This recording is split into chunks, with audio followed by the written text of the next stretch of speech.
आज आपण अभिमानाने म्हणतो मुंबई महाराष्ट्राची राजधानी आहे. पण 1947 ते 1960 या 13 वर्षात मात्र मुंबईसाठी काळ मोठा अवघड होता आणि मराठी माणसांसाठी तर त्याहून अवघड होता. दोन राज्यांची रस्सीखेच, महाराष्ट्र आणि गुजरात. दोन्ही राज्य म्हणत होते मुंबई आमची, पण मराठी माणूस पेटून उठला, त्यानं रक्त सांडलं स्वतःचं म्हणून. तो भीषण संघर्ष झाला नसता तर आज मुंबई गुजरातचा भाग असती. आपल्याला माहिती आहे का ही बलिदानाची गोष्ट? तेच पाहूया व्हिडिओमधून. व्यापार विरुद्ध संस्कृती, भांडवल विरुद्ध लोकसंख्या, भावना विरुद्ध अर्थशास्त्र आणि केंद्र विरुद्ध जनता, अशा 5 वेगवेगळ्या गोष्टींचा तो संघर्ष होता. स्थानिक भूमिपुत्रांच्या भावनेचा कोणी विचार करत नव्हतं. स्वातंत्र्यानंतर हा पहिला संघर्ष होता. तो समजून घ्यायला थोडं मागे जावं लागेल. इतकं मागे की मुंबई जेव्हा 7 बेटात विखुरलेली होती तिथवर मागे जाऊया. मुंबई म्हणजे आज आपल्याला एक आधुनिक शहर दिसतं. Ceiling, metro, stock exchange, film industry. पण पूर्वी ती 7 लहान बेटं होती. नाव सुद्धा मुंबई काय, पण बॉम्बेही नव्हतं. तेव्हा नाव होतं बॉम्बाहिया, म्हणजे चांगला खाडीचा भाग. बेटांवर सुरुवातीला पोर्तुगीजांचा डामडौल होता. मुंबईवर त्यांचा संपूर्ण ताबा होता आणि त्यांच्यासाठी हे ठिकाण एक महत्वाचं समुद्री ठाणं होतं. पण इतिहासात एक असं लग्न झालं ज्याने मुंबईचा नकाशाच बदलून गेला. पोर्तुगीजची राजकुमारी कॅथरीनचं लग्न इंग्लंडचा राजा चार्ल्स दुसरा याच्याशी होतं. तेव्हा हुंड्यात काही दागिने, मालमत्ता आणि मुंबईची ती बेटं दिली गेली. आणि अशा एका लग्नामुळे मुंबई पोर्तुगीजांच्या ताब्यातून इंग्रजांच्या ताब्यात आली. इंग्लिश क्राऊनच्या हातात मुंबई आली खरी, पण त्यांच्यासाठी ती सांभाळणं कठीण होतं. लंडनहून या छोट्या बेटांची व्यवस्था सांभाळणं, व्यापार वाढवणं, मनुष्यबळ, पैसा सगळं जिकरीचं होतं. त्यातून मोठा फायदाही होत नव्हता. मग राजा चार्ल्सने एक निर्णय घेतला, मुंबई ईस्ट इंडिया कंपनीला लीजवर द्यायची. तेव्हा 27 मार्च 1668 रोजी कंपनीला मुंबई सुपूर्द करण्यात आली. एक शहर असं भाड्यानं देऊन टाकण्यात आलं आणि इथूनच मुंबईच्या पुढच्या अध्यायाची सुरुवात झाली. व्यापार, पैसा आणि ताकदीचा खेळ सुरू झाला. ईस्ट इंडिया कंपनीने मुंबईला केवळ सैनिकी ठाणं म्हणून नाही तर व्यापाराचं केंद्र बनवण्याचं ठरवलं. त्याने गुजरातच्या व्यापारी समुदायाला म्हणजेच पारशी, वाणिया, बोहरा यांना निमंत्रण दिलं, कारण त्यांच्याकडे समुद्रमार्ग, व्यापार, जाळं आणि भांडवल हे सगळं होतं. कंपनी आणि गुजराती व्यापारी यांचं एक प्रकारचं नॅचरल अलायन्स तयार झालं.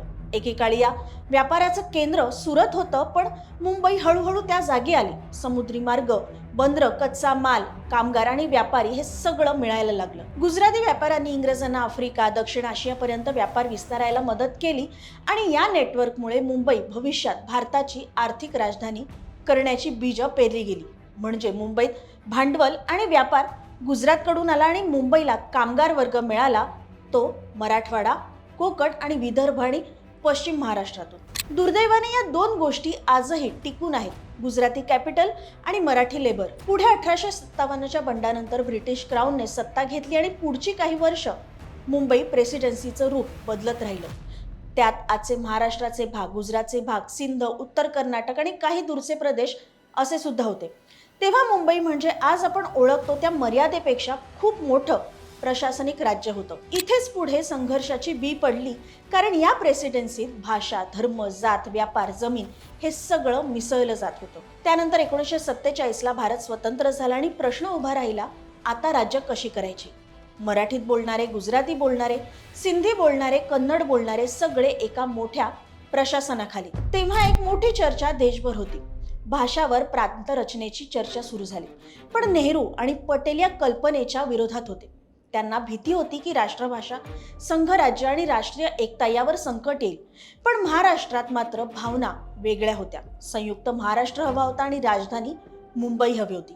कारण मुंबई म्हणजे सगळ्याच अर्थांनी महाराष्ट्राचं आर्थिक, सांस्कृतिक आणि ऐतिहासिक केंद्र आहे. या काळात गुजरातचं म्हणणं मात्र वेगळं होतं. त्यांचं म्हणणं होतं, मुंबई आमचं व्यापार केंद्र आहे, इथे आमचं भांडवल आहे आणि आमचा उद्योग आहे, आमचं नेटवर्क आहे. त्यांना या शहराचं बिझनेस मॉडेल हातातून जाणं परवडणारं नव्हतं. याच दरम्यान भारतभर भाषेवर राज्य बनवण्याच्या मागण्या वाढू लागल्या. तेव्हा एस.के. धर आयोग आलं आणि त्यांचं म्हणणं होतं, भाषावर प्रांतरचना करू नका. पण त्यामुळे समस्या सुटली नाही. 1953 मध्ये घटना सगळं बदलून गेली. आंध्र प्रदेशची स्थापना, तेलुगू भाषिक लोकांनी आमरण उपोषण केलं आणि सरकारला राज्य देण्याचा निर्णय घ्यावा लागला. या एका घटनेने चित्र संपूर्ण पालटलं. संयुक्त महाराष्ट्र चळवळ आणखी आक्रमक झाली. दुसरीकडे गुजरातमध्ये महागुजरात चळवळ सुरू झाली. म्हणजे दोन्ही राज्य स्वतःच्या राज्याची मागणी करत होते. इथेच सगळ्यात मोठा प्रश्न जन्माला आला, बॉम्बे कोणाची? कारण हा संघर्ष फक्त भौतिक नव्हता. हा संघर्ष भाषा, पैसा, सत्ता, ओळख, भावना यांचं मिश्रण होता. महाराष्ट्र आणि गुजरात आणि आता केंद्र सरकार हे सगळे मुंबईसाठी भांडत होते. पण मुंबईचं काय? मुंबईत मराठी कामगार रस्त्यावर, गुजराती व्यापारी बोर्डरूममध्ये आणि नेते मंडळीत प्रेस कॉन्फरन्समध्ये. भाषा, व्यापार, भावना या तिन्ही दिशा वेगवेगळ्या. या काळात एक मोठं वाक्य चांगलंच प्रसिद्ध झालं, मुंबई कोणाची? मुंबई महाराष्ट्राची. हे घोषवाक्य नव्हतं, तर ती भावना होती. गुजराती सुद्धा तिकडे इरेला पेटले होते. मुंबईशिवाय गुजरातचा व्यापार हातपाय तुटल्यासारखा असेल, कारण देशातल्या व्यापाराचा, उद्योगाचा आणि पैशाचा सर्वात मोठा स्रोत मुंबईच होती. शेअर मार्केट, बंदरं, टेक्स्टाईल मिल्स, डायमंड ट्रेड या सगळ्याचा धागा गुजरातशी जोडला होता. पण मराठी कामगारांनी मात्र या शहराला हाताने उभं केलं होतं. त्यामुळे प्रश्न फक्त पैशाचा नव्हता, तो ओळखीचा आणि अस्मितेचाही होता. दरम्यान केंद्र सरकार विचार करत होतं, भाषावर प्रांतरचना केली तर संघर्ष वाढेल का? पण नेहरू आणि सरदार पटेल हे दोघेही याच्या विरोधात होते. तेव्हा नेहरू म्हणाले, India should not be divided on the basis of language. पण जनतेला त्यावेळी उलट वाटत होतं. भाषेशिवाय राज्याची ओळख कशी? त्यानंतर 1955ला स्टेट रिऑर्गनायझेशन कमिशन आलं. त्यांनी म्हटलं, मुंबईत 2 भाषांचं राज्य बनवा, मराठी आणि गुजराती, म्हणजे बॉम्बे स्टेट आणि विदर्भ वेगळं करा. याने झालं सगळं उलटं. रस्त्यावर संताप वाढला. काँग्रेसने मग स्वतःचा प्लॅन दिला. महाराष्ट्र, विदर्भ, गुजरात, सौराष्ट्र, कच्छ आणि मुंबई सेंटरकडे. हे तर दोन्ही बाजूंना झोमणारं होतं.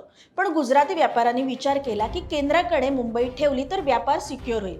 पण इकडे संयुक्त महाराष्ट्र चळवळ रस्त्यावर उतरली होती.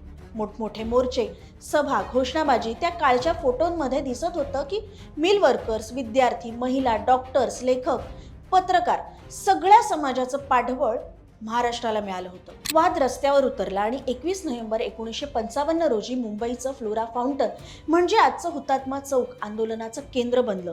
हजारो लोक संयुक्त महाराष्ट्राच्या मागणीसाठी तिथे जमले. मोर्चा शांत होता, मागणी स्पष्ट होती, पण शेवटी गोळीबार व्हायचा तो झालाच. पण लोक पळाले नाहीत, ते उभे राहिले. यात 105 जण मारले गेले. मुंबई महाराष्ट्राची व्हावी म्हणून या 105 जीवांनी बलिदान दिलं. दरम्यान गुजरातमध्ये सुद्धा 8 ऑगस्ट 1956ला विद्यार्थी रस्त्यावर उतरले. महागुजरात चळवळ तितकीच तीव्र झाली. तिथेही गोळीबार, मृत्यू आणि तणाव. 2 समाज वेगळे, पण संघर्ष सारखाच होता. मुंबई या दोन्ही चळवळींच्या केंद्रस्थानी अडकली होती. दीर्घ आंदोलन, मोर्चे, तुरुंग, नेते, विद्यार्थी, कष्टकरी सगळ्यांनी मिळून संघर्ष केला आणि शेवटी केंद्र सरकारने मुंबई रिऑर्गनायझेशन ॲक्ट मंजूर केला. 1 मे 1960 हा दिवस आला आणि भारताच्या नकाशावर 2 नवीन राज्य निर्माण झाली, महाराष्ट्र आणि गुजरात. मुंबई महाराष्ट्रालाच मिळाली आणि अहमदाबाद गुजरातची तात्पुरती राजधानी बनली. नंतर गांधीनगर उभं राहिलंच. निर्णयानंतरचा चेहरा दोन्हीकडे वेगळा होता. महाराष्ट्रात अभिमान, आनंद, उत्साह, पण गुजरातमध्ये निराशा आणि स्वाभाविक तक्रार होती. अनेक गुजराती व्यापारी मुंबई सोडून गुजरातला परत गेले, पण बऱ्याच जणांनी मुंबई सोडली नाही. याच वातावरणात 1966 मध्ये बाळासाहेब ठाकरे यांनी शिवसेना स्थापन केली. मुंबई मराठी माणसाचीच हा आवाज अधिक राजकीय झाला. भाषा, ओळख, कामगार, उद्योग हे सर्व प्रश्न पुन्हा नव्या स्वरूपाने पुढे आले, जे आजही आहेतच. आजही 1 मे रोजी महाराष्ट्र दिन आणि गुजरात स्थापना दिन दोन्ही एकाच दिवशी साजरे होतात. पण मुंबई महाराष्ट्राची झाली. मुंबई तुमची नी भांडी घासा आमची असं म्हणत आजही मराठी माणसांचा मुंबईत अपमान होतो. मराठी आजही विचारी होऊन उभी आहे. मुंबई तर महाराष्ट्राची आहेच, पण मराठी माणसाच्या अस्मितेचा, स्वाभिमानाचाही विषय आहे. मुंबई मिळाली कष्टानं, रक्त सांडून. मराठी माणसांनीच नाही तर मराठी राजकीय पक्षांनी, नेत्यांनी सुद्धा याची बूज राखली पाहिजे.